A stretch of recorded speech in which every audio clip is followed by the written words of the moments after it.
if you're going to say super cycle, right? We have 3 cycles that we can compare against.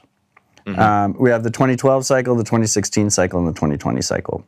Now, the 2020 cycle, I think, was artificially suppressed and broken because of FTX, Celsius, Grayscale, Barry Silbert, all the different paper Bitcoin games that were played out and then blew up. So it didn't go as high as it would and went lower than it would have in the bear. So if you go and then you compare it to the 2016 halving cycle, right? And why are there cycles? There are cycles because every 4 years on average, Bitcoin has this pre-planned supply shock, but because people are retarded, it's not priced in.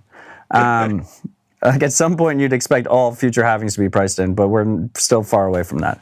So if you compare it to the 2016 cycle, if it was exactly the same top and bottom of the 2016 cycle, you're talking roughly 2 million Bitcoin top, 400,000 Bitcoin bottom.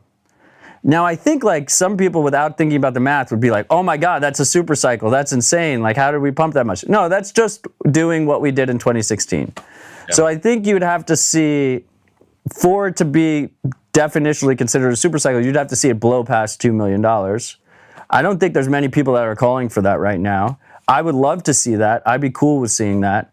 But what I expect here is we'll see a slightly amplified traditional cycle because of nation-state FOMO, because of ETFs, because of all this new money that has been unlocked.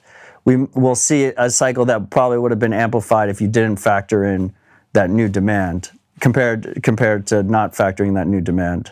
But I still expect at some point an 80% drawdown where everyone gets wrecked. And when that'll happen, I don't know when that'll happen. It'll happen when we're all incredibly bullish and we think it's not going to happen. And the important contrast, I think, with gold is like gold is, bowling with bumpers.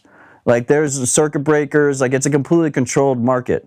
Like Bitcoin is the closest thing to a free market humanity's ever seen.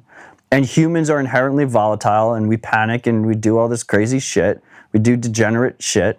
All the suits are going to do crazy degenerate stuff that we can't even imagine. Like we're already seeing the early innings of it.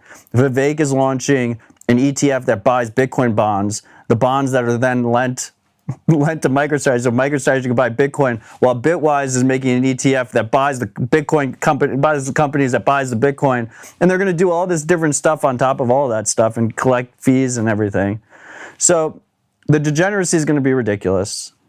There's no circuit breakers. People will panic, and we'll probably have another 80% drawdown at some point. And I would say that would also break the definition of supercycle, which is like we wouldn't have like a traditional bear market-ish type of scenario.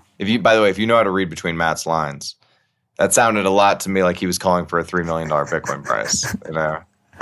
No price predictions this cycle from me. No.